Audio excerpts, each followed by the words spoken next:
someone who traveled to Iraq in 2002 after having worked closely with Voices in the Wilderness against the sanctions on Iraq.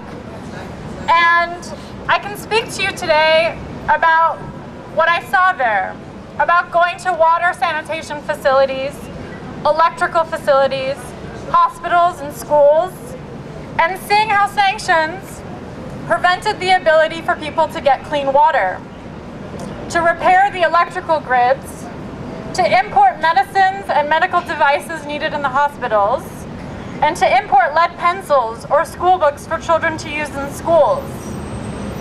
And we should and will continue to talk about the crimes that were committed against the Iraqi people so that they must and should and shall not ever be repeated.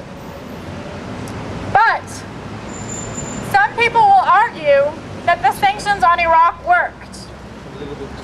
They will say that they were aimed at containing Saddam and preventing his acquisition of nuclear, chemical, and biological weapons, and that they did just that.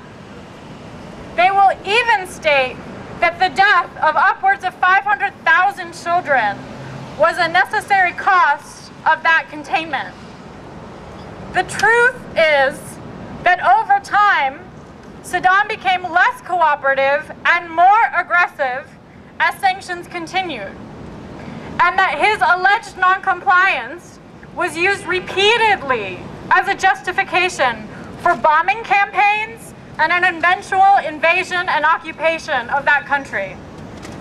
It is also true that the U.S. government's stated objective when pushing for sanctions was one of arms control. But over time that changed, and it was specifically and explicitly one of regime change, creating no possibility for the lifting or easing of sanctions. It's also true that Iraqis that continued to resist Saddam's repression were met with brutal attacks by the dictator in spite of the sanctions.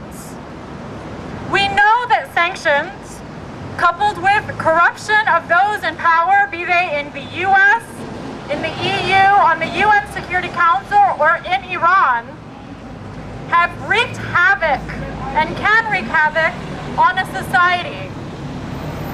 And we do not share in the moral bankruptcy of our leaders that spin and misuse this history at the expense of people's lives and dignity.